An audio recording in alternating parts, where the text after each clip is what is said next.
Itinapon na parang basahan sa gitna ng marangyang mansyon, habang si Kayo ay nakikipagngitian sa kislap ng mga diamante, kasama ang ibang babae. Ang buntis na si Helena ay iniwan sa dilim, duguan ang puso at nilalamig. Isang basura ka lang sa pamilyang ito, ang mariing deklara ni Beatrice. Pero ang basurang ito ang siyang may hawak ng tunay na tagapagmana ng korona. Lalaban ba si Helena? O tuluyan ng bibitiw sa pag-ibig na dumudurog sa kanya? Sino ang tunay na reyna kapag ang lahat ng maskara ay natanggal na? Huwag mong dungisan ang dangal ng pamilyang Montenegro sa pamamagitan ng pagpapakita ng iyong pagmumukha sa gabing ito, Helena. Hindi ka kabilang sa antas namin at kailanman ay hindi ka magiging sapat para tumayo sa tabi ng anak ko sa harap ng mga mahahalagang tao. Ang mga salitang yon ni Doña Beatriz ay tila malalamig na patalim na isa-isang bumaon sa puso ni Helena, habang ang bawat bigkas ay may kasamang panunuya na hindi kayang ikubli ng kaniyang mamahaling pabango. Napatigil ang mga kamay ni Helena sa pag-ayos ng kurbata ni Kayo.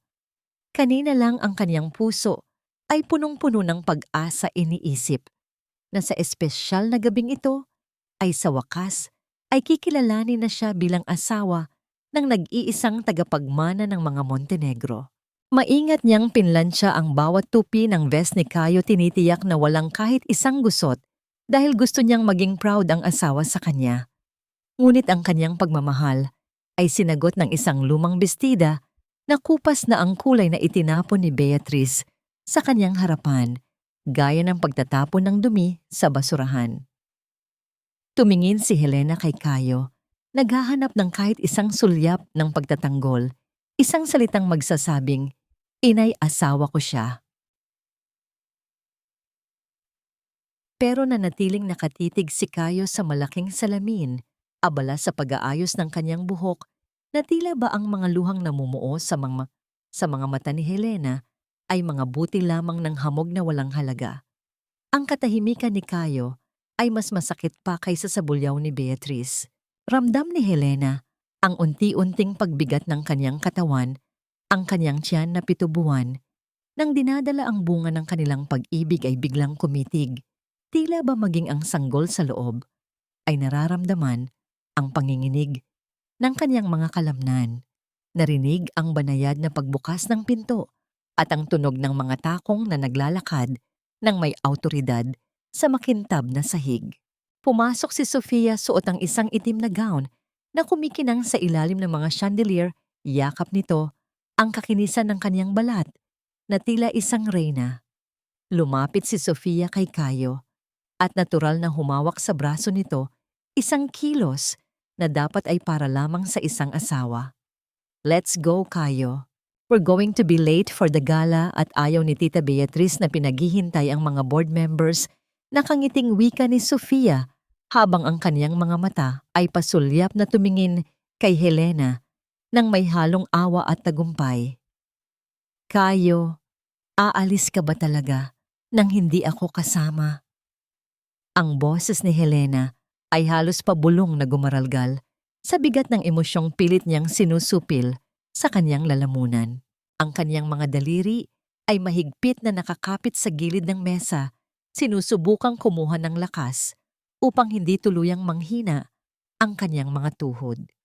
Nilingon siya ni Kayo sa wakas, ngunit walang init sa mga mata nito. "Sorry, Helena. My mom is right. Kailangan nating protektahan ang imahe ng kumpanya. Masyadong masela ng kalagayan mo at baka mapagod ka lang doon. Stay here, rest, and listen to Nanay Tessie. Babalik din ako agad pagkatapos ng event." Hindi na nakasagot si Helena nang tuluyang tumalikod ang kanyang asawa, kasama ang kaniyang biyenan at ang babaeng dati nitong minahal. Ang pag-alis nila ay iniwan ng silid sa isang nakabibinging katahimikan, maliban na lamang sa tunog ng malakas na ulan na nagsimulang humampas sa mga bintana, tila nakikiramay sa bawat patak ng luha na hindi na niya napigilang kumawala. Napahawak siya sa kanyang tiyan habang ang lamig ng hangin mula sa aircon ay tila nanunuot sa kanyang mga buto. Bakit sa gitna ng lahat ng yaman at kintab ng mansyong ito, nararamdaman ni Helena na siya ang pinakamahirap na nilalang sa mundo, habang ang kanyang asawa ay nasa ilalim ng mga ilaw ng tagumpay, kasama ang iba. Siya ay naiwang mag-isa sa dilim ng kanilang silid. Yakap ang isang pag-ibig na unti-unti na siyang dinudurog. Hanggang kailan nga ba kayang magtiis ng isang pusong wala nang ibang alam gawin, kundi ang magsakripisyo para sa pamilyang hindi naman siya itinuturing na kabilang? Sa ilalim ng malamlam na ilaw ng malawak na kusina, ang bawat anino ay tila humahaba at nagiging buhay na saksi sa kalungkutan ni Helena. Habang ang buong mansyon ay nababalot ng katahimikan, ang tunay na ingay ay nagmumula sa loob ng kanyang dibdib. Isang uri ng hiyaw na walang tunog, ngunit sapat na upang payanigin ang kanyang buong pagkatao. Nakaupo siya sa harap ng mahabang mesa na gawa sa mamahaling kahoy, ngunit ang tanging nasa harap niya ay isang plato ng kaning bahaw at ilang piraso ng tuyong isda na itinira ni Nanay Tessie para sa kanya. Ang lamig ng pagkain ay tila sumasalamin sa lamig ng pakikitungo ng pamilyang pinangarap niyang maging kabilang. Ang bawat subo ni Helena ay may kasamang pait na hindi kayang pawiin ng anumang pampalasa. Ang bawat pagnguya ay tila isang paalala na sa loob ng bahay na ito, siya ay isang aswang na pilit itinatago sa dilim. Habang si Kayo ay malamang na humahawak ngayon ng baso ng mamahaling wine at nakikinig sa mga klasikal na musika, sa gala si Helena ay nakikinig lamang sa tunog ng kanyang sariling paghinga at sa bawat banayad na paggalaw ng tubig mula sa gripo na hindi maayos na naisara. Hija, huwag mo namang parusahan ang sarili mo. Kumain ka ng maayos para sa baby. Ang malambing na tinig ni Nanay Tessie ang bumasag sa kaniyang pagmumuni-muni. Ang matandang katulong ay dahan-dahang lumapit at naglapag ng isang baso ng mainit na gatas sa kaniyang tabi. Ang kaniyang mga kamay na magaspang dahil sa dekada ng pagsisilbi sa mga Montenegro ay marahang humawak sa balikat ni Helena. Nay, bakit po ba ganito? Masama po bang maghangad na ituring na pamilya? Hindi ko naman po kailangan ang mga alahas o ang apelyido nila. Ang gusto ko lang ay maramdaman na hindi ako kahiya-hiya sa tabi ni Kayo, tanong ni Helena, habang ang isang butil ng luha ay tuluyan ng bumagsak sa kanyang kanin. Hindi na niya magawang itago ang kanyang kahinaan sa harap ng tanging tao na tunay na nakakakita sa kanya. Bumuntong hininga si Nanay Tessie at naupo sa kanyang tapat. Ang mga mata nito ay punong-puno ng mga lihim na tila ayaw nitong bitawan. Don't take it personally, Helena. Ang puso ni Doña Beatriz ay tila isang kuta na pinalilibutan ng matatayog na pader dahil sa sarili niyang mga sugat sa nakaraan. Alam mo, bago siya naging ganito, katigas naging gaya mo rin siya. Isang babaeng pumasok sa pamilyang ito na walang dalang anuman, kundi pag-ibig, pero unti-unting kinain ng sistema at ng kalupitan ng mga nauna sa kanya. Ang kanyang kalupitan ay bunga lamang ng takot na muling maranasan ang sakit na pinagdaanan niya noon. Napatigil si Helena. Hindi niya kailanman naisip na ang isang babaeng tila walang pakiramdam, gaya ni Beatriz, ay mayroon ding pinagdaan ng hirap. Ngunit sa halip na gumaan ang kanyang loob, lalo lamang siyang binalot ng kaba. Ibig bang sabihin nito ay kailangan din niyang maging malupit upang mabuhay sa ilalim ng bubong na ito? Kailangan din ba niyang pumatay ng sariling kaligayahan para lamang maging karapat-dapat sa mga Montenegro? Pagkatapos kumain, dahan-dahang naglakad si Helena pabalik sa kanyang silid. Sa pagdaan niya sa madilim na sala, ang kaniyang paa ay tumama sa isang bagay sa sahig. Yumuko siya at kinapkap ang bagay na yon. Ito ang kanilang wedding photo na nakalagay sa isang silver frame na kanina lang ay itinabig ni Beatriz bago ito umalis. Ang salamin ay may malaking lamat na naghahati sa mga mukha nila ni Kayo. Maingat na kinuha ni Helena ang frame at pinunasan ang mga alikabok dito gamit ang kanyang laylayan ng damit. Hinaplos niya ang mukha ni Kayo sa larawan ng Kayo na nangako sa kanya sa harap ng altar na poprotektahan siya sa lahat ng bagyo. Ngunit nasaan na ang pangakong yun ngayon? Habang inaayos niya ang lamat ng salamin, isang matulis na piraso ang bumaon sa kanyang hintuturo na nagdulot ng isang maliit na patak ng dugo na dumunggis sa kanilang puting kasuotan sa litrato. Tila isang babala ang bawat patak ng dugo na iyon. Ang bawat sugat, maliit man o malaki, ay unti-unting nagpapabago sa kulay ng kaniyang pangarap. Habang nakatitig sa nasirang larawan, isang tanong ang nagpaulit-ulit sa kanyang isipan na tila isang sumpa sa gitna ng kadiliman. Kapag ba ang isang bagay ay tuluyan ng nabasag, kaya pa ba itong muling buuin nang hindi ka nasusugatan sa mga piraso nito? O baka naman ang tanging paraan upang hindi na muling masaktan ay ang tuluyan na itong bitawan bago pa ito tuluyang bumaon sa iyong puso.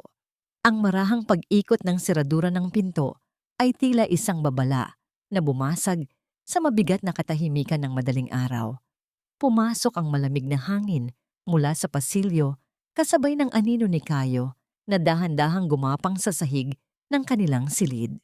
Bit-bit niya ang amoy ng mamahaling alak at isang pamilyar ngunit estrangherong bango ang halimuyak ng mamahaling pabango na hindi kailanman naging pag-aari ni Helena. Nanatiling nakahiga si Helena, ang kaniyang likod ay nakaharap sa pinto. Ngunit ang kaniyang mga mata ay dilat na nakatitig sa kawalan habang ang bawat himaymay ng kaniyang pagkatao ay nakikiramdam sa bawat kilos ng kaniyang asawa. Naramdaman ni Helena ang paglubog ng kutsyon nang maupo si Kayo sa gilid ng kama. Ang bigat ng katawan nito ay tila isang pasanin na dumiin sa kaniyang dibdib, dahilan upang lalong maging mahirap ang kaniyang paghinga. Sa gitna ng dilim, ang tanging nagbibigay ng liwanag ay ang malamlam na sinag ng buwan na tumatagos sa kurtina, sapat na upang makita ang pagod at gulugulong buhok ng lalaking kaniyang pinakamamahal. Helena, gising ka pa ba? Ang bulong ni Kayo, ang boses, ay bahagyang gumaralgal dahil sa alak at sa bigat ng konsensya na pilit nitong itinatago. I'm so sorry, sweetheart. Alam kong napuyat ka sa paghihintay. It was a very long night and, you know, Mom, hindi niya ako hinayaang makaalis hanggat hindi natatapos ang lahat ng pakikipag-usap sa mga investors. I had to stay. Ginagawa ko naman ang lahat ng ito para sa atin, para sa future ng baby natin. Maingat na bumangon si Helena. Ang kaniyang malaking tiyan ay tila isang paalala ng kaniyang kahinaan at kalakasan sa parehong pagkakataon. Humarap siya kay Kayo, ang kaniyang mga mata ay namumula at puno ng mga luhang pilit niyang tinuyo sa loob ng maraming oras. Future. Ang mahina niyang tanong, ang boses ay may dalang pait na hindi kayang pawiin ng anumang paumanhin. Does our future require me to be invisible, Kayo? Kailangan ba na magmukha akong pulubi sa sarili kong pamamahay habang ikaw ay nakikipagngitian sa iba? Suot ang lahat ng kintab na ipinagkakait niyo sa akin. Napayuko si Kayo, ang kaniyang mga kamay ay naglalaro sa kaniyang wedding ring, isang kilos na madalas niyang gawin kapag siya ay nalilito. Helena, please, don't make this harder than it already is. Masyado nang komplikado ang sitwasyon sa kumpanya. My mom is just being protective of our image. Kapag naging maayos na ang lahat, kapag nakuha ko na ang tiwala ng board, hindi na tayo kailangang magtago ng ganito. Please, magtiwala ka lang sa akin. Magtiwala, Im. Ang isang butil ng luha ay tuluyan ng kumawala sa mata ni Helena. Mabilis na tinahak ang kanyang pisngi hanggang sa pumatak ito sa kanyang nanginginig na kamay. Paano ako magtitiwala kung ang asawa ko ay mas takot sa galit ng kanyang ina kaysa sa pagkadurog ng puso ng kanyang asawa? Kayo, hindi ko kailangan ng korona. Hindi ko kailangan ng posisyon. Ang kailangan ko lang ay ang maramdamang hindi ako nag-iisa sa laban na ito. Pero kanina, noong tinalikuran mo ako para isama si Sofia, pakiramdam ko ako ang pinakawalang kwentang tao sa mundo.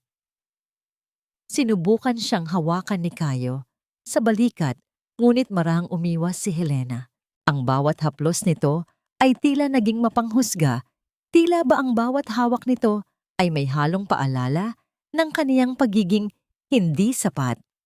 Ang sanggol sa kanyang sinapupunan ay muling gumalaw ng malakas, isang matinding sipa na tila sumasalamin sa galit at sakit na nararamdaman ng kanyang ina. Pagod ako, Helena. Let's just sleep. Bukas na natin pag-usapan ito. Ang huling wika ni Kayo bago ito humiga at tumalikod. Ang kaniyang pag-iwas ay tila isang pader na muling naitayo sa pagitan nilang dalawa. Isang pader na gawa sa yaman dangal at mga lihim na hindi mabigkas. Eksaktong 2:00 ng madaling araw nang ang lahat ay tila nahulog na sa malalim na pagkakahimbing, ang silid ay biglang naliwanagan. Mula sa ibabaw ng side table, ang screen ng cellphone ni Kayo ay nagliwanag. Ang panginginig nito sa ibabaw ng kahoy ay lumikha ng isang nakakabalisang tunog sa gitna ng katahimikan. Hindi nakatiis si Helena at dahan-dahang sulyap na tiningnan ng screen. Ang pangalang nakasulat doon ay tila isang kidlat na gumuhit sa kanyang isipan, nag-iiwan ng isang matinding hapdi na mas masakit pa kaysa sa anumang salitang binitawan ni Beatrice. Sofia, sa ganitong oras, bakit tumatawag ang babaeng iyon sa kanyang asawa? Ang liwanag mula sa cellphone ay unti-unting namatay, ngunit ang apoy ng pagdududa at sakit sa puso ni Helena ay lalo lamang nag-alab, nag-iiwan sa kanya ng isang nakatutulig na katanungan. Hanggang saan nga ba ang hangganan ng sakripisyo bago ito tuluyang maging katangahan? Ang sikat ng araw na tumatagos sa malalaking bintana ng mansyon ay tila walang dalang init para kay Helena. Sa halip na pag-asa, ang dala ng umagang iyon ay isang mabigat na pakiramdam na tila may nakadagan sa kanyang dibdib. Habang ang bango ng bagong luto na kape ay humahalimuyak sa hangin, ang isipan ni Helena ay nananatiling nakabilanggo sa nakitang tawag sa cellphone ni Kayo kaninang madaling araw. Bawat paggalaw ng kanyang asawa sa loob ng silid, mula sa pagsusuot ng sapatos hanggang sa pag-aayos ng kurbata, ay tila isang dahan-dahang paglayo ng loob nito sa kanya. Nang bumaba si Helena sa komedor, naroon na si Doña Beatriz nakaupo ng tuwid at tila isang reynang naghihintay ng kanyang nasasakupan. Ang bawat pagtipak ng kutsara sa porselanang plato ay nagbubunga ng isang matalim na tunog sa gitna ng katahimikan. Hindi nag-angat ng tingin ang matandang babae nang maupo si Helena sa kaniyang tapat. Sa tabi ng plato ni Beatriz may nakapatong na isang puting sobre na tila may dalang banta. "Maupo ka, Helena," ang malamig na utos ni Beatriz habang pinupunasan ng kanyang labi gamit ang telang table napkin. "I have something very important to discuss with you. Something that concerns the future of the Montenegro heir you are carrying." Lalong bumilis ang tibok ng puso ni Helena. Ang kaniyang mga kamay ay nanginginig sa ilalim ng mesa. "Ano po iyon, ma'am?" Ang mahina niyang tanong, pilit na pinapanatili ang kagalang-galang na tono sa kaniyang boses. Inilapit ni Beatriz ang sobre sa kanya. "Basahin mo yan. Iyon ay isang kasunduan na ginawa ng aming mga abogado. It's for the best, Hija." Inilalagay nito ang bata bilang nag-iisang tagapagmana, ngunit kailangan mong pirmahan ang dokumentong nagsasabing ang pamilya Montenegro ang may ganap na karapatan sa kanyang pagpapalaki at edukasyon. Isipin mo na lang, anong kinabukasan ang maibibigay mo sa kanya? You don't have the background, the education, or the grace to raise a Montenegro. Tila nawalan ng hangin sa paligid si Helena. Binuksan niya ang sobre at binasa ang mga nakasulat na terminong legal na ang layunin ay isa lamang, ang unti-unting pagtanggal sa kanya ng karapatan bilang ina. "Ma'am, hindi ko po ito maiintindihan. Bakit kailangan kong pirmahan ito? Ako ang ina ng batang ito." Bahagyang ngumiti si Beatriz, isang ngiting hindi umabot sa kaniyang mga mata. "Don't be dramatic, Helena. I'm doing this because I care for my grandchild. Kung tutuusin, parang ang utang na loob mo pa ito sa amin dahil binibigyan namin ng pagkakataon ang anak mo na hindi mamuhay sa hirap na pinanggalingan mo. You should be grateful na hindi ka namin pinapaalis agad sa bahay na ito. Gaslighting no hija. This is what we call reality check. Huwag mong gamitin ang emosyon mo para hadlangan ang magandang buhay ng anak mo. Nilingon ni Helena si Kayo na noon ay kapapasok lang sa komedor. Kayo, alam mo ba ang tungkol dito? Pinapayagan mo ba ang mami mo na gawin ito sa akin?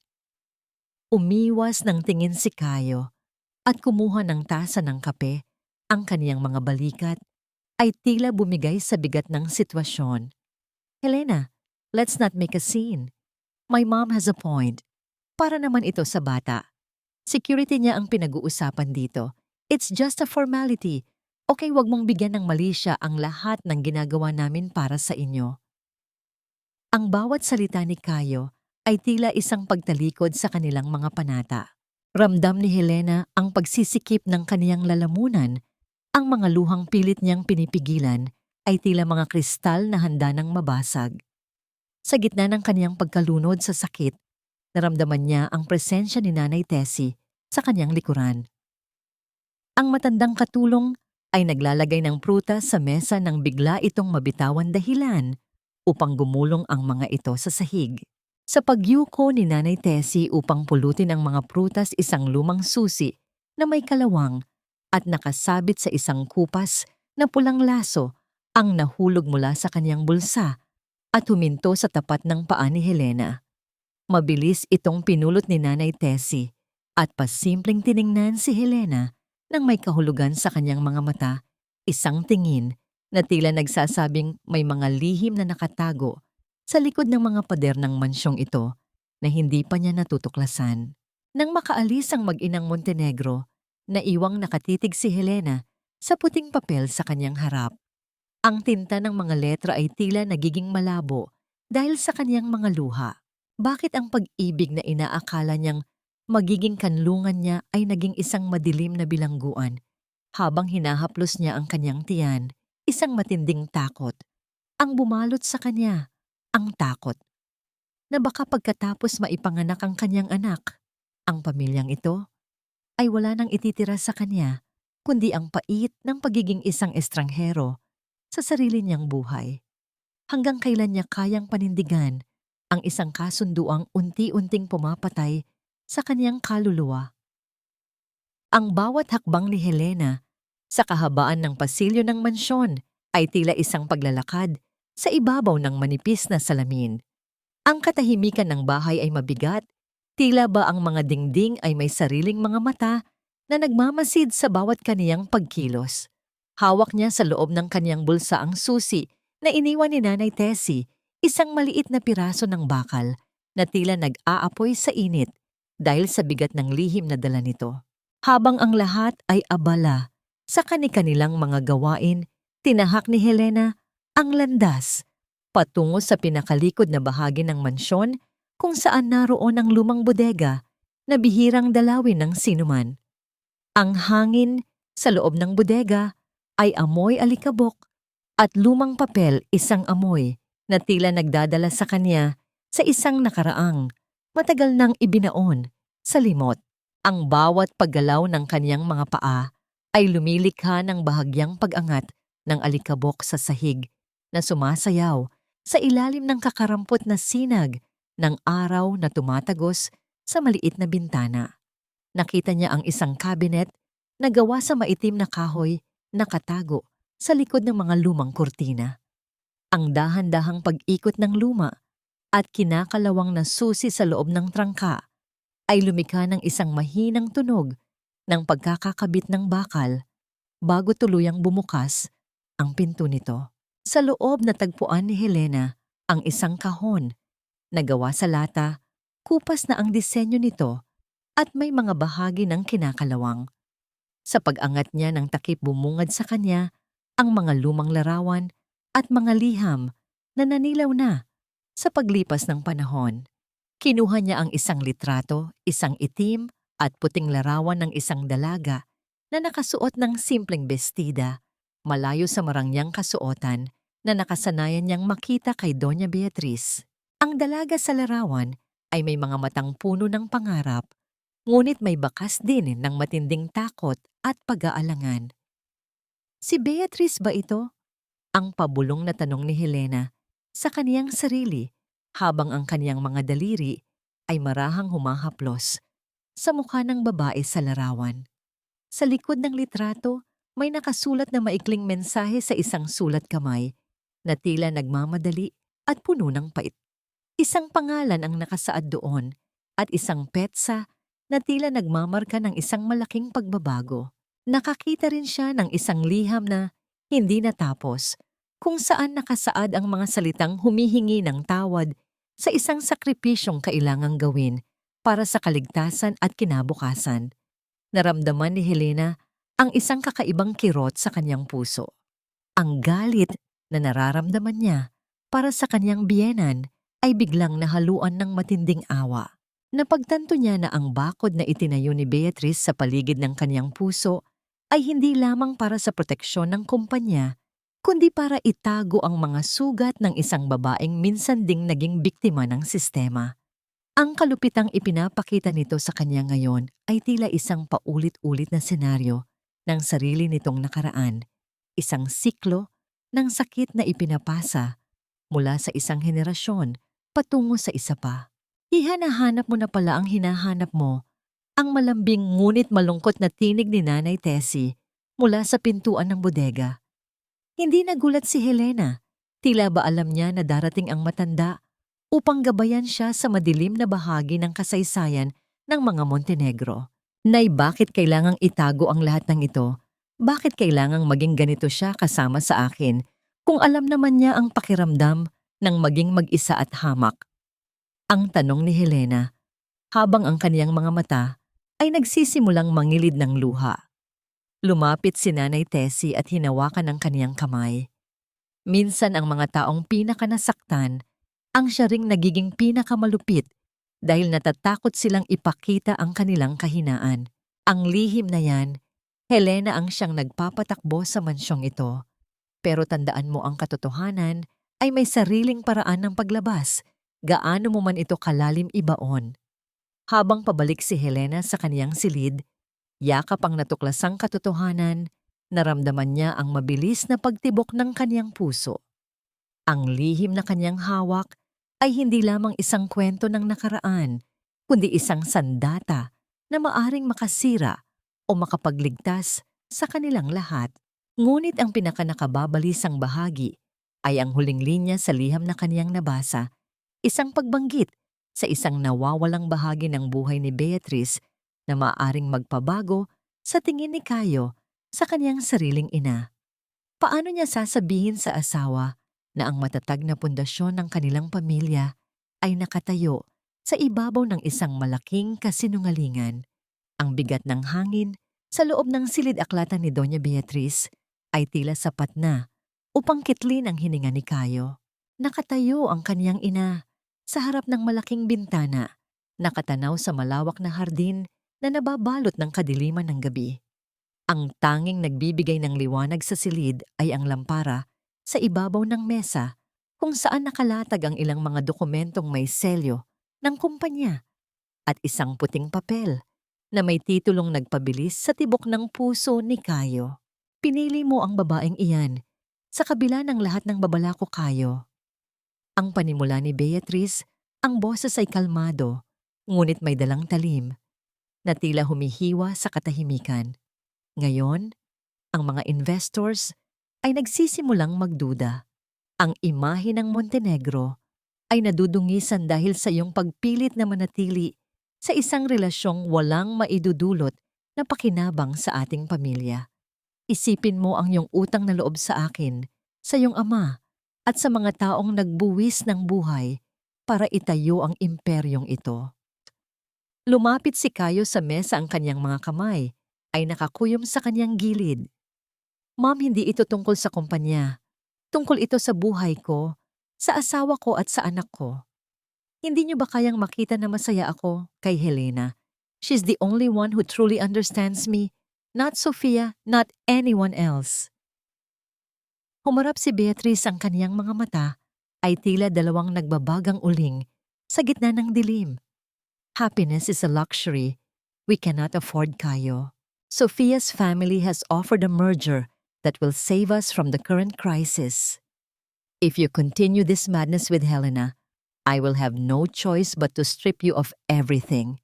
Ang posisyon mo ang mana mo at maging ang karangalang dala ng iyong apelyido, lahat iyan ay mawawala sa isang kumpas ko lang. Itatapon ko kayong dalawa sa kalsada na parang mga pulubi. Do you think Helena will still love you when you can no longer provide the comfort she is enjoying now? Napahawak si Kayo sa gilid ng mesa, ang kanyang mga tuhod ay tila nanginginig sa bigat ng banta ng kanyang ina. Alam niya ang kakayahan ni Beatrice, hindi ito nagbibiro. Ang kanyang isipan ay naglalakbay sa pagitan ng kanyang pangako kay Helena at ng responsibilidad na ilang dekada nang ipinapasan sa kanyang mga balikat. Ramdam niya ang pawis na namumuo sa kanyang noo habang ang bawat segundo ng katahimikan ay tila isang tanikalang humihigpit sa kanyang leeg. Don't be a fool, my son. Ang muling pagsasalita ni Beatrice sa pagkakataong ito ay mas malambot ang tono, tila isang ahas na dahan-dahang pumupulupot sa kanyang biktima. I'm doing this for your own good. Pirmahan mo na ang dokumentong ito. Isang formalidad lamang ng pakikipaghiwalay. Pagkatapos pakakasalan mo si Sofia at lahat ng problema natin ay maglalaho. Maaari mo pa ring sustentuhan si Helena at ang bata, pero hindi sa paraang sisirain mo ang ating pangalan. Mula sa labas ng silid nakasandal si Helena, sa pader ang kaniyang mga kamay ay nakatakip sa kaniyang bibig upang pigilan ang anumang tunog ng paghikbi. Narinig niya ang lahat. Ang bawat salita ni Beatrice ay tila isang hatol ng kamatayan para sa kaniyang mga pangarap. Ang kaniyang puso ay kumikirot sa bawat pintig habang ang sanggol sa kaniyang sinapupunan ay tila nakikiramay sa kaniyang matinding pagdurusa. Dahan-dahang kinuha ni Kayo ang gintong pluma na nakapatong sa ibabaw ng dokumento. Ang bigat ng panulat ay tila kasing bigat ng isang bundok. Tinitigan niya ang puting papel kung saan nakasaad ang pagwawakas ng kanyang buhay kasama si Helena. Ang kanyang mga daliri ay nanginginig habang ang dulo ng pluma ay lumalapit sa guhit kung saan dapat ilagay ang kanyang pirma.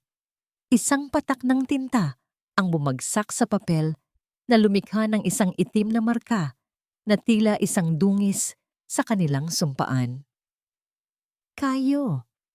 Ang pabulong na sambit ni Helena sa kanyang isipan, ang kanyang mga mata ay nakatitig sa pintuan nagdarasal para sa isang himala na hindi yata darating. Sa loob ng silid ang tanging maririnig ay ang mabigat na paghinga ni Kayo at ang malamig na titig ni Beatrice na naghihintay ng kaniyang tagumpay. Tuluyan na nga bang susuko ang lalaking pinagkatiwalaan niya ng kaniyang buong buhay? O may natitira pa bang lakas sa kaniyang puso upang labanan ang agos ng kapalaran? Ang dulo ng pluma ay tuluyan ng humipo sa papel, handang gumuhit ng isang wakas na hindi kailanman ninais ni Helena. Ang hapagkainan ng mga Montenegro ay pinalalamutian ng mga kristal na baso at mamahaling porselana, ngunit sa paningin ni Helena, ang bawat kislap ng mga ito ay tila mga nanunuya na mata. Ang halimuyak ng inihaw na karne at mga espesyal na putahe na kaniyang pinaghirapang ihanda sa loob ng maraming oras ay hindi nagdulot ng gutom sa kaniyang sikmura. Sa halip ito ay tila naging lasa ng abo sa kaniyang dila. Sa gitna ng mahabang mesa, nakaupo si Sofia sa tabi ni Kayo, suot ang isang kasuotang tila sadyang ipinaparating na siya ang nararapat na reyna ng tahanang iyon. Ang marahang pagkiskis ng mga kubyertos sa mga pinggan ay lumikha ng isang nakabibinging himig sa gitna ng pilit na katahimikan. Si Doña Beatriz ay tila may kislap ng tagumpay sa kanyang mga mata habang pinagmamasdan ang bawat kilos ni Sofia. Bawat tawa ng dalaga, bawat haplos nito sa braso ni Kayo ay tila isang dahan-dahang pag-ukit ng sugat sa puso ni Helena na noon ay tahimik na nagsisilbi sa dulo ng mesa. You know, Kayo, Sofia was telling me earlier about the new expansion in Singapore. Ang panimula ni Beatrice ang kanyang boses ay puno ng pagmamalaki. Napakatalino talaga ng batang ito. She's the kind of woman who can handle both a household and a multi-billion corporation. Hindi tulad ng iba na hanggang sa kusina na nga lang hindi pa maperpekto ang luto. This sauce, for example, it lacks the elegance that a Montenegro palate deserves. Napayuko si Helena, ang kanyang mga daliri ay mahigpit na nakakapit sa kanyang table napkin sa ilalim ng mesa. Ang kanyang mga mata ay nagsisimulang manlabo dahil sa luhang pilit niyang ikinukulong. Inihanda niya ang sarsang iyon gamit ang recipe ng kanyang yumaong ama mula sa kanilang munting panaderya, isang recipe na puno ng pagmamahal at pag-aalaga. Ngunit sa bahay na ito, ang pagmamahal ay walang halaga kung wala itong tatak ng karangyaan. Tita, don't be too hard on her, ang wika ni Sofia na may kasamang plastic na ngiti na hindi man lang umabot sa kanyang mga mata. Maybe Helena is just tired. Hindi madali ang magbuntis lalo na kung hindi ka sanay sa ganitong uri ng pressure. Right, Helena? You should really take it easy. Baka kung ano pa ang mangyari sa baby kung palagi kang stressed. Tumingin si Helena kay Kayo, nagmamakaawa na kahit isang beses lang ay ipagtanggol siya nito. Ngunit nanatiling nakatitig si Kayo sa kanyang pagkain, ang kanyang mga panga ay naglalaro sa pagnguya na tila ba ang bawat subo ay isang parusa. Ang katahimikan ni Kayo ay mas masakit pa kaysa sa harapang pang-iinsulto ni Beatrice. Ito ang katahimikan ng isang lalaking tuluyan nang sumuko sa agos ng kapangyarihan ng kanyang ina. Sa sandaling iyon, isang malakas na sipa mula sa kanyang sinapupunan ang nagpabalik kay Helena sa realidad. Ang munting buhay sa loob niya ay tila nagsasabing hindi sila nararapat sa lugar na ito. Ang kanyang isipan ay bumalik sa munting panaderya ng kanyang ama, ang amoy ng bagong lutong tinapay, ang init ng pugon, at ang tawanan ng mga taong tunay na nagmamahalan sa kabila ng kahirapan. Doon siya ay mahalaga. Doon siya ay sapat. Dahan-dahang tumayo si Helena, ang tunog ng kanyang upuan na umurong sa sahig ay naging hudyat ng paghinto ng lahat ng usapan. Tiningnan niya si Beatrice, pagkatapos ay si Sofia at huli ay si Kayo. Ang kaniyang mga mata na dati ay puno ng pagsusumamo ay nabalutan na ngayon ng isang uri ng determinasyon na bunga ng matinding pagkadurog. Excuse me po, ang mahina, ngunit buong-buo niyang wika. Nawalan na po ako ng gana. I think it's better if I rest now. Habang naglalakad palayo sa komedor, naramdaman ni Helena ang mga mata ng kanyang biyenan na nakatusok sa kanyang likuran. Ngunit sa bawat hakbang niya palayo sa mesang yon, ang bigat sa kanyang dibdib ay tila unti-unting nababawasan. Pagdating niya sa kanyang silid, hindi siya umiyak. Sa halip, kinuha niya ang kanyang lumang bag at sinimulang tignan ang kakarampot niyang gamit. Tumingin siya sa labas ng bintana, kung saan ang ulan ay tila humuhugas sa dumi ng lansangan. Sa kaniyang puso, alam niyang ito na ang huling hapunang pagsasaluhan niya sa pamilyang ito. Ang tanong na lamang ay kung may sapat ba siyang lakas upang harapin ang dilim sa labas o kung hahayaan na lamang niyang tuluyang lamunin ng mansyong ito ang kaniyang huling hibla ng dignidad. Ang kaniyang mga kamay ay dahan-dahang humawak sa pintuan ng kabinet, handang buksan ang landas patungo sa isang kinabukasang hindi pa niya batid. Ngunit alam niyang mas maliwanag kaysa sa kasalukuyang nararanasan. Ang bawat piraso ng mamahaling alahas na nakapatong sa ibabaw ng vanity mirror ay tila mga nanlilisik na mata na nagmamasid sa bawat kilos ni Helena. Sa gitna ng dilim ng kaniyang silid, tanging ang malamlam na liwanag mula sa lampshade ang nagbibigay ng anyo sa kaniyang pag-aayos. Dahan-dahan niyang hinubad ang kaniyang singsing sa kasal, ang gintong simbolo ng pangakong binuo nila ni Kayo sa ilalim ng altar. Ang bigat ng singsing sa kaniyang palad ay tila kasing bigat ng lahat ng sakit na kaniyang tinamo sa loob ng 2 taon.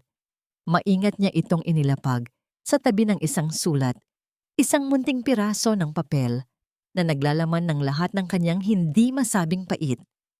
Hindi siya kumuha ng kahit anong gamit na binili ng pera ng mga Montenegro. Ang tanging dala niya ay ang isang lumang bag na naglalaman ng kanyang mga simpleng damit mula sa probinsya at ang munting sapatos ng sanggol na kaniyang tinahi ng may buong pag-ibig. Habang isinasara niya ang zipper ng bag, ang tunog ng pagkakakabit ng mga ngipin ng bakal nito ay tila isang hudyat ng pagwawakas. Ang kaniyang puso ay pumipintig ng mabilis, hindi dahil sa takot, kundi dahil sa isang uri ng kalayaang ngayon lamang niya naramdaman. Sa kaniyang paglabas ng silid, ang bawat hakbang niya sa makintab na sahig ng pasilyo ay tila isang pagpunit sa isang pahina ng kaniyang buhay. Ang mansyon ay tahimik, ngunit ang katahimikang ito ay hindi mapayapa. Ito ay isang katahimikang puno ng mapanghusgang mga anino. Nang makarating siya sa dulo ng hagdanan, naroon si Nanay Tessie nakatayo sa dilim at tila kanina pa siya hinihintay. Ang matandang babae ay may hawak na isang balot ng pagkain at isang payong. Higa, sigurado ka na ba sa desisyon mo? Malakas ang ulan sa labas at malayo ang lalakarin mo bago ka makarating sa sakayan. Ang pabulong na wika ni Nanay Tessie, ang kaniyang boses ay puno ng pag-aalala at mga luhang pilit na ikinukulong. Lumapit si Helena at mahigpit na niyakap ang matanda. Nay, kung mananatili ako rito, baka tuluyan ng mamatay ang kaluluwa ko bago pa man maisilang ang anak ko. Hindi ko po kayang palakihin ang bata sa isang bahay na ang tanging itinuturo ay kung paano mangliit ng kapwa. Salamat po sa lahat, Nay. Kayo lang ang nagparamdam sa akin na tao ako sa loob ng mansyong ito. Dahan-dahang binuksan ni Helena ang malaking pinto ng mansyon. Ang bugso ng hangin na may kasamang amoy ng basang lupa ay agad na humampas sa kaniyang mukha.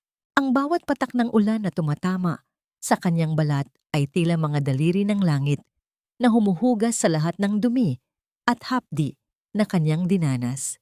Hindi siya lumingon sa likod. Ang kaniyang mga paa, bagamat nanginginig, ay matatag na tumahak sa mahabang driveway patungo sa malaking gate. Habang naglalakad siya sa gitna ng dilim, naramdaman ni Helena ang sipa ng kaniyang anak. Sa loob ng kaniyang sinapupunan, isang malakas at buhay na sipa na tila sumasang-ayon sa kaniyang desisyon. Huwag kang mag-alala, anak. Ang pabulong niyang sambit habang hinahaplos ang kaniyang tiyan sa gitna ng malakas na buhos ng ulan. Magiging maayos din ang lahat. Hindi man tayo mayaman sa paningin nila, sapat na ang pag-ibig na mayroon tayo para mabuhay ng may dangal. Sa paglampas niya sa malaking gate ng mga Montenegro, ang tunog ng pagkakadikit ng bakal na pinto ay tila isang huling tuldok sa isang madilim na kabanata. Nakatayo siya sa gilid ng kalsada, basang-basa at nanginginig sa lamig habang ang mga sasakyan ay mabilis na dumaraan at nagwiwisik ng tubig sa kaniyang paligid. Ang kalsada sa kaniyang harap ay madilim at hindi pa niya alam kung saan siya dadalhin ng kaniyang mga paa. Ngunit sa unang pagkakataon, sa loob ng mahabang panahon, ang kaniyang paghinga ay malalim at malaya. Saan nga ba dadalhin ng tadhana ang isang inang wala ng ibang baon, kundi ang kaniyang dignidad, at kaya ba siyang hanapin ng isang asawang huli na nang mapagtanto ang halaga ng kaniyang nawala?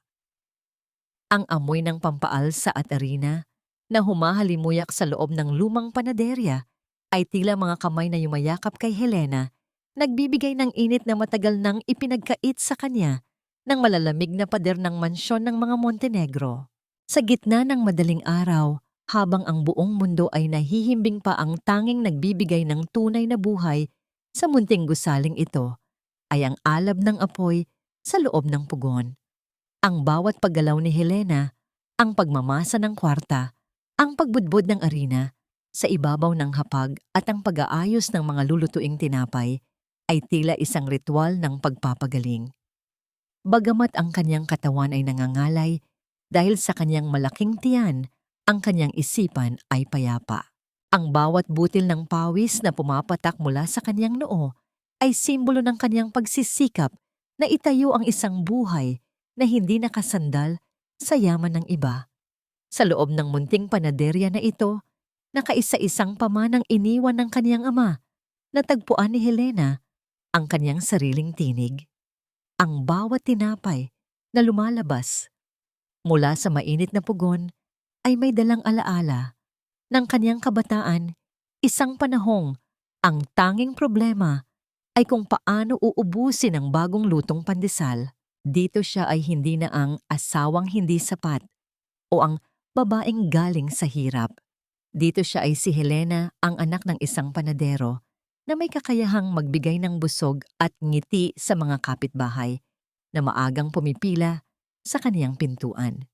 Ang bawat barya na inilalagay sa kaniyang palad ay mas matamis pa kaysa sa anumang allowance na ibinibigay sa kanya ni Doña Beatriz dahil ang mga ito ay bunga ng kaniyang sariling pawis at dangal. Samantala, sa kabilang bahagi ng lungsod, ang mansyon ng mga Montenegro ay naging isang malawak at marangyang libingan ng mga alaala. Pumasok si Cayo sa kanilang silid. Ang kaniyang mga hakbang ay lumilikha ng isang malungkot na tunog sa ibabaw ng makintab na sahig. Ang bawat sulok ng kwarto ay nagpapaalala sa kanya ng kaniyang pagkukulang. Ang amoy ni Helena, ang halimuyak ng kaniyang simpleng lotion, at ang tamis ng kaniyang presensya ay tila unti-unti nang naglalaho, pinalitan ng isang nakabibinging katahimikan. Napansin ni Cayo ang gintong singsing na nakapatong sa ibabaw ng vanity mirror. Kumislap ito sa ilalim ng ilaw, tila isang nanunumbat na mata na nagpapaalala sa kanya ng kaniyang mga binitawang panata na kaniyang kinalimutan. Sa tabi nito ay ang isang maikling sulat. Sa bawat salitang isinulat ni Helena, naramdaman ni Cayo ang bawat hiwa ng kutsilyo sa kaniyang konsensya. Cayo, ibinabalik ko na ang lahat ng kintab na nagmula sa iyo dahil ang kintab na ito ang siyang bumulag sa iyo upang hindi mo makita ang tunay nating halaga. Pinipili ko ang maging mahirap na malaya kaysa maging mayaman na bilanggo sa sarili kong tahanan. Ang bawat paghinga ni Cayo ay naging mahirap, tila may nakadagan na malaking bato sa kaniyang dibdib. Napaupo siya sa gilid ng kama, ang kaniyang mga kamay ay nakabaon sa kaniyang buhok, habang ang kaniyang mga balikat ay nanginginig sa bigat ng kaniyang pagsisisi. Ngayon lamang niya napagtanto na ang lahat ng yaman at kapangyarihan na kaniyang ipinaglaban ay walang saysay kung ang tanging babaeng tunay na nagmahal sa kanya ay wala na sa kaniyang tabi. Ang mansyon na dati niyang itinuturing na simbolo ng kaniyang tagumpay ay isa ng ngayong madilim na hawla na puno ng mga anino ng kaniyang mga pagkakamali.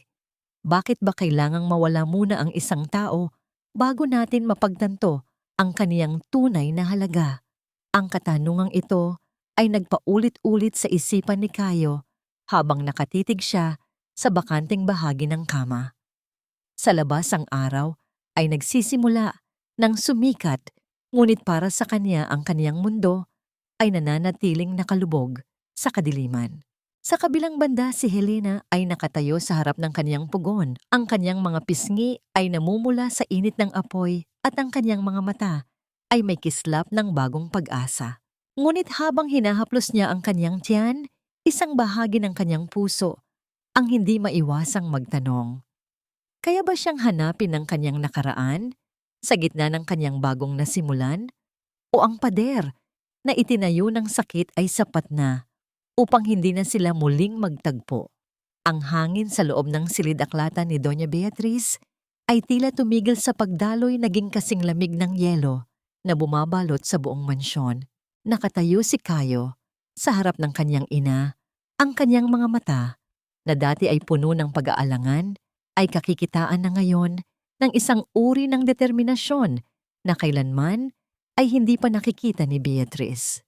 Sa ibabaw ng lamesa, nakalatag ang mga susi ng sasakyan, ang mga itim na credit cards, at ang gintong relo na simbolo ng kaniyang posisyon sa kumpanya.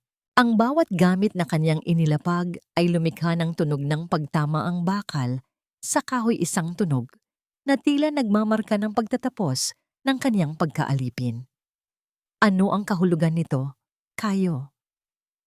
Ang tanong ni Beatrice, ang kaniyang boses, ay nanginginig sa pagitan ng galit at hindi paniniwala. Huwag mong sabihing dahil lamang sa pag-alis ng babaeng iyan ay itatapon mo ang lahat ng pinaghirapan ko. I did everything for you. Pinrotektahan ko ang pangalan mo, ang kinabukasan mo mula sa isang babaeng walang ibang hangad, kundi ang hilahin ka pababa sa putik na kaniyang pinanggalingan. Huminga ng malalim si Kayo, ang kaniyang dibdib ay kumikipot sa tindi ng emosyong kaniyang kinukulong. Pinrotektahan ma'am o kinontrol sa loob ng maraming taon. Naniwala ako na ang pagmamahal ay pagsunod. Naniwala ako na ang utang na loob ko sa inyo ay sapat na dahilan para hayaan ninyong durugin ang kaisa-isang babaeng nagparamdam sa akin na ako ay sapat na bilang tao, hindi bilang isang Montenegro. You didn't save me, Mom. You killed the best part of me nang hayaan mong lumakad palayo si Helena sa gitna ng ulan. Tumayo si Beatrice, ang kaniyang mga kamay ay mahigpit na nakakapit sa sandalan ng kaniyang upuan hanggang sa mamuti ang kaniyang mga kuko. You are being ungrateful. Akala mo ba ay madali ang buhay sa labas? Akala mo ba ay mabubuhay ka sa pag-ibig lamang?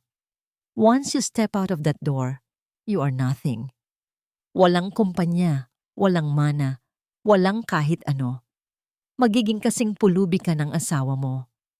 Isang mapait na ngiti ang gumuhit sa mga labi ni Kayo. If being nothing means I can finally look at myself in the mirror without shame, then I'll take it. I'm returning everything to you, Mom. Ang kintab, ang yaman ng pangalan na mas mahalaga pa sa inyo kaysa sa sarili ninyong anak. Isaksak nyo sa baga nyo ang lahat ng ito. I'm choosing Helena. I'm choosing my child. At hinding-hindi ko hahayaan na maranasan nila ang kalupitan na naranasan ko sa ilalim ng inyong mga kamay. Tumalikod si Kayo at naglakad patungo sa pinto. Ang bawat hakbang niya sa makintab na sahig ay tila isang pagpunit sa mga tanikalang matagal nang nakagapos sa kanyang kaluluwa. Narinig niya ang sigaw ng kanyang ina na tinatawag ang kanyang pangalan, isang hiyaw ng desperasyon at galit na tila nagmula sa isang sugatang hayop, ngunit hindi siya lumingon. Sa kanyang paglabas ng mansyon, naramdaman niya ang sikat ng araw sa kanyang balat, isang init na hindi nagmumula sa mga chandelier, kundi sa katotohanang siya ay malaya na sa wakas. Ngunit habang naglalakad siya palayo, isang matinding kaba ang bumalot sa kanyang puso. Ang kalsada sa kanyang harap ay malawak at walang kasiguruhan. Wala siyang pera, wala siyang sasakyan, at ang tanging dala niya ay ang kaniyang paninindigan. Saan niya sisimulang hanapin ang isang babaeng kaniyang sinugatan ng labis? Paano niya hihilingin ang tawad sa isang pusong kaniyang hinayaang mabasag? Ang lungsod ay tila isang higanting labirinto, at sa bawat kanto ang katanungang, "Nasaan ka, Helena?" ay tila isang bulong ng hangin na walang ibinibigay na kasagutan, nag-iiwan sa kanya ng isang nakatutulig na takot na baka ang kaniyang pagpili ay huli na nang dumating. Ang mansyon ng mga Montenegro na dati ay saksi sa mga mararangyang pagtitipon at tawanan ng mga makapangyarihang tao ay tila naging isang malawak na disyerto ng katahimikan. Ang mga chandelier na dati ay nagbibigay ng nakasisilaw na liwanag ay tila naglalabas na lamang ng malalamig na anino na gumagapang sa bawat sulok ng bahay. Wala na ang mga bisita, wala na ang mga kasosyo sa negosyo, at wala na rin ang ingay ng mga usaping kumpanya. Ang tanging maririnig na lamang ay ang mabagal na pagtibok ng pendulo ng lumang orasan sa sala na tila binibilang ang bawat sandali ng unti-unting pagbagsak ng isang imperyo. Sa loob ng opisina, ang marahas na pagbagsak ng mga dokumento sa sahig ay lumikha ng isang tunog na tila hudyat ng isang digmaang natalo. Nakatayo si Sofia sa harap ni Doña Beatriz, ngunit wala na ang kaniyang matamis na ngiti at mapagkunwaring paggalang. Ang kanyang mga mata ay nanlilisik sa tagumpay habang hawak niya ang mga papeles na nagpapatunay ng kanyang paglipat ng mga investors sa kanyang sariling kumpanya. You are a snake, Sofia. Pagkatapos ng lahat ng itinulong ko sa iyo, pagkatapos kong ibigay ang lahat ng suporta para makuha mo ang loob ng board, ganito ang isasagot mo sa akin. Ang nangangatal na wika ni Beatrice, ang kanyang muka ay maputla at ang kanyang mga kamay ay nanginginig sa matinding galit. Isang mapait at malakas na tawa ang kumawala sa mga labi ni Sofia, isang tunog na walang bahid ng awa. Don't be so dramatic, tita. It's just business. Tinuruan niyo ako na sa mundong ito, ang damdamin ay isang kahinaan. Ginamit mo ako para makuha ang gusto mo para kay Kayo at ginamit ko rin ang impluensya mo para makuha ang gusto ko para sa karir ko. Ngayong wala na si Kayo at sira na ang imahe ng Montenegro, dumaba, inakalang mananatili ako rito para lumubog. Kasama mo, goodbye Beatrice. Enjoy your empty mansion. Ang maras na paghila ni Sofia sa pinto at ang pag-alis nito ay nag-iwan ng isang hanging kasing lamig ng kamatayan sa loob ng silid. Sinubukan ni Beatrice na tumayo, ngunit ang kanyang mga tuhod ay tila naging malambot na kandila. Ang matinding hapdi sa kanyang dibdib ay tila isang kamay na sumasakal sa kanyang puso, dahilan upang siya ay mapahawak sa mesa bago tuluyang bumagsak sa sahig.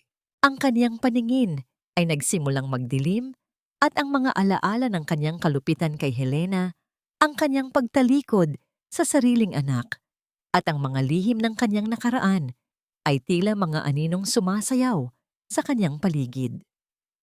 Tulong! Ang mahina niyang ungol ang kanyang mga daliri ay pilit na kumakapit sa makinis na carpet. Ngunit sa gitna ng karangyaan ng kanyang tahanan, napagtanto niya na walang sino mang darating para sa kanya. Ang mga taong kaniyang inakalang kaibigan ay nawala na kasabay ng kanyang kapangyarihan.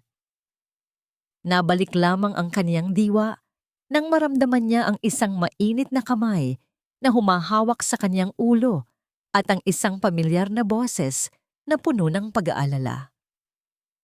Si Nanay Tessie, ang matandang katulong na kaniyang minaliit at itinuring na mababang nilalang, ay noon ay nakaluhod sa kanyang tabi, dahan-dahang itinatayo ang kanyang katawan. Doña Beatriz, kumapit po kayo sa akin. Narito po ako. Ang malambing na wika ni Nanay Tessie habang pinupunasan ng pawis sa noo ng kaniyang amo. Walang bakas ng galit, walang bakas ng paghihiganti sa mga mata ng matanda. Tanging wagas na malasakit lamang na hindi kayang bilhin ng kahit anong yaman. Dinala ni Nanay Tessie si Beatrice sa kanyang silid at maingat na inihiga. Habang nakatitig si Beatrice sa kisame, naramdaman niya ang isang matinding pagsisisi na tila isang laso na dumadaloy sa kanyang mga ugat. Naalala niya ang larawang nahanap ni Helena sa bodega ang kanyang sarili noong siya ay bata pa puno ng pangarap at hindi pa nilalamon ng puot. Napagtanto niya na sa kanyang pagnanais na protektahan ang kanyang sarili mula sa sakit ng nakaraan, siya ay naging eksaktong kopya ng mga taong nagpahirap sa kanya noon. Nasaan si Kayo Tessie? Nasaan ang anak ko?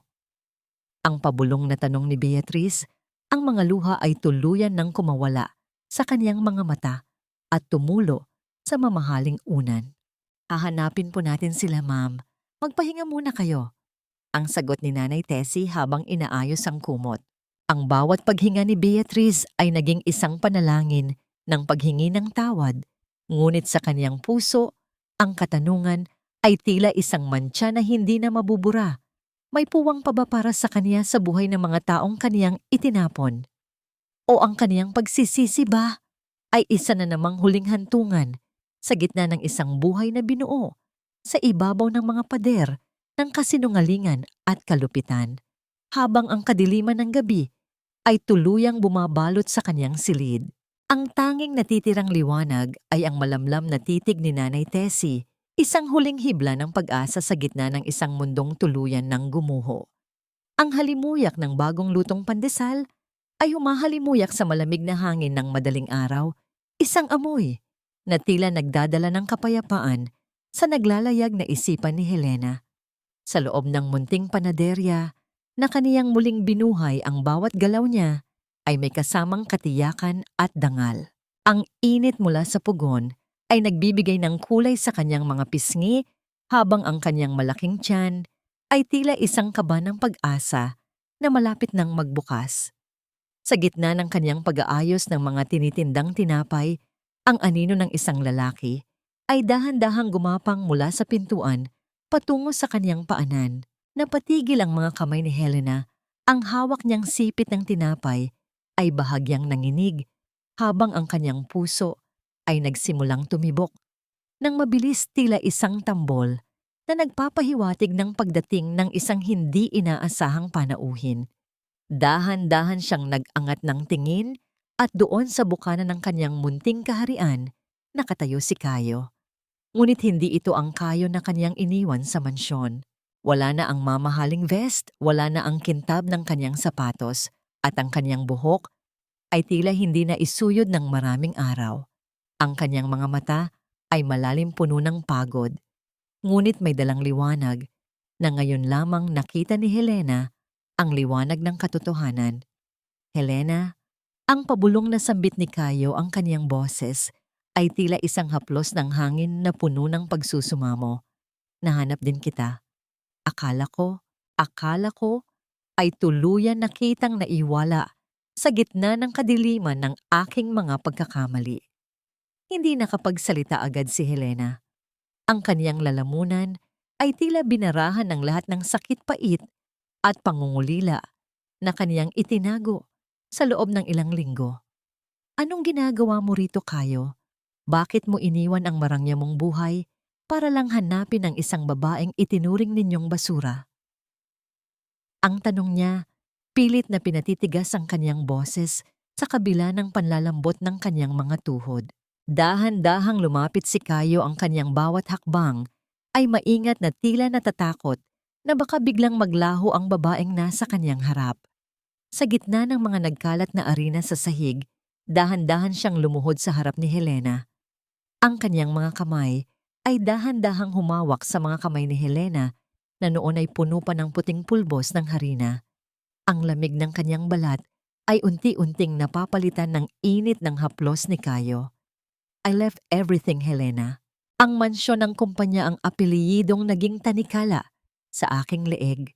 Lahat iyon ay ibinalik ko na kay Mommy. I am nothing now, Helena. Wala akong maiaalok sa'yo, kundi ang sarili ko at ang pangakong hinding-hindi nakita muling bibitawan. I'd rather be a simple baker's husband than a king in a house without a soul. Please, sweetheart, let me start over with you. Let me be the father our child deserves, ang pagsusumamo ni Kayo, habang ang mga luha ay tuluyan ng dumaloy sa kanyang mga pisngi. Naramdaman ni Helena ang pagpatak ng luha ni Kayo sa kanyang mga kamay. Ang bawat butil ng tubig na yon ay tila naghuhugas sa mga latay ng kaniyang sugatang puso. Sa unang pagkakataon, nakita niya ang lalaking kaniyang pinakasalan, ang lalaking may paninindigan at handang isakripisyo ang lahat para sa pag-ibig. Ang kaniyang galit ay unti-unting natunaw, tila yelong nadarang sa init ng pugon at napalitan ng isang malalim na pag-unawa. Maingat na hinawakan ni Helena ang mukha ni Kayo, pinunasan ang mga luha nito gamit ang kaniyang mga daliri. Ang kanilang mga mata ay nagpapalitan ng mga salitang hindi kayang bigkasin ng dila. Sa sandaling iyon, ang paligid ay tila naglaho, ang tanging natira ay ang dalawang pusong nahanap ang daan pabalik sa isa't isa sa gitna ng pagkawasak. Ang sikat ng umaga ay nagsimulang pumasok sa loob ng panaderya, nagbibigay ng gintong liwanag sa kanilang muling pagtatagpo. Ngunit sa gitna ng kanilang matamis na sandali, isang matinding kirot sa ibabang bahagi ng kaniyang katawan ang nagpadingig kay Helena ng isang babalang hindi maaaring balewalain. Napahawak siya nang mahigpit sa balikat ni Kayo, ang kaniyang paghinga ay naging mabilis at mababaw. Ang sanggol sa kaniyang sinapupunan ay tila nagpasya na ring sumali sa bagong simula ng kaniyang mga magulang. Habang ang sakit ay unti-unting lumalalim, ang katanungan ay hindi na tungkol sa nakaraan, kundi sa hinaharap na kailanman ay hindi nila inakalang darating ng ganito kaaga. Handa na nga ba silang harapin ang bagong buhay sa gitna ng kanilang kahinaan? At ano ang mangyayari kung sa huling sandali ay muling magparamdam ang mga anino ng mansyong kanilang tinalikuran? Ang amoy ng gamot at ang matapang na liwanag ng puting ilaw sa loob ng silid ng ospital ay tila nagpapahiwatig ng isang malaking pagtatapos at isang panibagong simula. Nakahiga si Helena sa malambot na kama, ang kanyang mukha ay maputla dahil sa matinding pagod ng panganganak, ngunit ang kanyang mga mata ay puno ng isang uri ng ningning na tila nagmumula sa kailaliman ng kanyang kaluluwa. Sa kanyang mga bisig na kayakap, ang isang munting anghel na nakabalot sa malinis na puting kumot, ang bunga ng kanyang sakripisyo, ang katunayan na ang pag-ibig ay mas malakas kaysa sa anumang kalupitan. Sa kaniyang tabi, hindi bumibitiw si Caio, ang kaniyang mga kamay ay mahigpit na nakahawak sa kamay ni Helena, habang ang kaniyang mga mata ay hindi maalis sa kanilang anak. Napakaganda niya, Helena. Kamukhang kamukha mo. Ang pabulong na wika ni Caio, ang kaniyang boses ay gumaralgal dahil sa labis na kaligayahan. Ang bawat paghinga niya ay tila isang pasasalamat sa tadhana na binigyan sila ng pagkakataong mabuong muli. Ngunit sa gitna ng kanilang kagalakan, alam ni Helena na may isang huling bahagi ng kanilang nakaraan ang kailangang harapin upang tuluyang maghilom ang lahat ng sugat. Makalipas ang ilang oras sa tulong ni Caio, dahan-dahang naglakad si Helena patungo sa kabilang silid ng ospital kung saan naroon si Doña Beatriz. Ang dahan-dahang paghakbang ng kanyang mga paa sa makintab na sahig ng pasilyo ay tila isang paglalakbay patungo sa pagpapatawad. Pagpasok nila sa silid, nakita nila ang dating makapangyarihang babae na noon ay nakahiga, nakakabit sa iba't ibang aparato na tumutulong sa kanyang paghinga. Ang kanyang mga mata, na dati ay puno ng puot, ay tila mga tuyong balon na ngayon ay wala ng kahit anong bakas ng lakas. Naramdaman ni Beatriz ang presensya nila at dahan-dahang iminulat ang kaniyang mga mata. Ang kaniyang paningin ay huminto sa munting sanggol na nasa bisig ni Helena. Sa unang pagkakataon sa loob ng mahabang panahon, ang kaniyang mga labi ay nanginig hindi dahil sa galit, kundi dahil sa isang matinding emosyon na hindi niya kayang pigilan. Isang butil ng luha ang dahan-dahang gumulong sa kaniyang kulubot. Napisngi isang patak ng tubig na tila nagdadala ng lahat ng kaniyang pagsisisi. Ma'am Beatriz, ang mahina at malambing na wika ni Helena habang lumalapit sa tabi ng kama. Narito po ang apo ninyo, ang batang sinabi ninyong hindi karapat-dapat sa inyong pangalan. Maingat na inilapit ni Helena ang sanggol sa kanyang biyenan. Ang munting kamay ng bata ay dahan-dahang gumalaw at humawak sa isa sa mga daliri ni Beatriz. Ang haplos na yon, bagamat napakaliit at napakahina, ay tila isang kuryenteng nagpabagsak sa lahat ng matatayog na pader na itinayo ni Beatriz sa paligid ng kaniyang puso. Ang kaniyang balat na malamig ay unti-unting uminit sa hawak ng bata. Patawad, Helena. Ang halos hindi marinig na bulong ni Beatriz, ang bawat salita ay tila isang malaking pasanin na kaniyang ibinababa. Patawad kayo. Naging bulag ako sa sarili kong takot at sakit.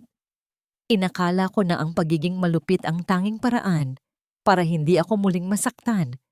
Pero sa huli ako pala ang sumira sa lahat ng mahalaga sa akin. Naramdaman ni Helena ang paghapdi ng kaniyang lalamunan. Ang kaniyang galit ay tuluyan nang naglaho pinalitan ng isang malalim na awa. Pinatatawad ko na po kayo, ma'am. Hindi dahil karapat-dapat kayo sa kapatawaran, kundi dahil karapat-dapat ang anak ko na lumaking walang bitbit na galit mula sa nakaraan ng kaniyang pamilya. Gusto ko po na malaman niya na ang pag-ibig ay palaging mas malakas kaysa sa puot. Sa loob ng tahimik na silid na yon, ang tanging maririnig ay ang mahinang paghinga ng sanggol at ang dahan-dahang pag-agos ng mga luha ng 3 tao na noon ay pinagbuklod ng isang masakit na kasaysayan, ngunit ngayon ay pinag-uugnay ng isang bagong pag-asa. Ang kintab ng Mansyong Montenegro ay wala na sa kanilang paligid, ngunit ang liwanag ng muling pagkakabuklod ay mas maningning pa kaysa sa anumang diamante. Habang lumalabas sila ni Caio sa ospital, bitbit ang kanilang anak at ang kanilang bagong simulang buhay, naramdaman ni Helena ang init ng sikat ng araw sa kanyang mukha. Alam niyang ang daan na tatahakin nila ay hindi magiging madali. Magtatrabaho sila sa kanilang munting panaderia, mamumuhay ng simple at tatalikuran ang lahat ng yaman ng mga Montenegro. Ngunit habang nakasandal ang kaniyang ulo sa balikat ni Caio, naramdaman niya ang tunay na kahulugan ng tagumpay. Hindi ito nasa laki ng bahay o sa yaman ng kumpanya, kundi nasa kapayapaan ng isang pusong natutong magpatawad at muling magmahal ng walang alinlangan. Mayroon pa kayang mga lihim na pilit silang hahabulin o sapat na ba ang lakas ng kanilang bagong simulang pamilya upang harapin ang anumang hamon ng bukas? Ang halimuyak ng bagong lutong tinapay na humahalimuyak sa hangin ng madaling araw ay tila isang banal na insenso na nagpapabanal sa munting tahanan ni Helena at Caio. Sa labas ng kanilang maliit na panaderya, ang sikat ng araw ay dahan-dahang sumisilip sa pagitan ng mga dahon ng puno ng manga, nagbibigay ng gintong kulay sa signboard na may nakasulat na Panaderya ng Pag-asa. Ang bawat paggalaw sa loob ng kusina ay may dalang ritmo ng kapayapaan, ang marahang pagbudbod ng arena sa lamesa, ang init na nagmumula sa pugon, at ang masayang himig ng mga ibon sa labas. Ito ang tunay na kintab na hindi kayang tapatan ng anumang diamante sa mansyon ng mga Montenegro. Maingat na inilabas ni Caio ang huling batch ng pandesal mula sa pugon ang kaniyang mga bisig, na dati ay sanay lamang sa paghawak ng mga mamahaling pluma, ay mayroon na ngayong mga marka ng paso at pagod, ngunit ang kaniyang mukha ay puno ng sigla. Lumingon siya kay Helena na noon ay dahan-dahang nag-aayos ng mga bulaklak sa ibabaw ng counter habang binabantayan ang kanilang anak na mahimbing na natutulog sa isang munting duyan sa gilid. "Love, kailangan mo na bang magpahinga? Ako na ang bahala rito sa counter. Baka mapagod ka." Ang malambing na wika ni Caio habang lumalapit at marahang humahalik sa noo ng kaniyang asawa.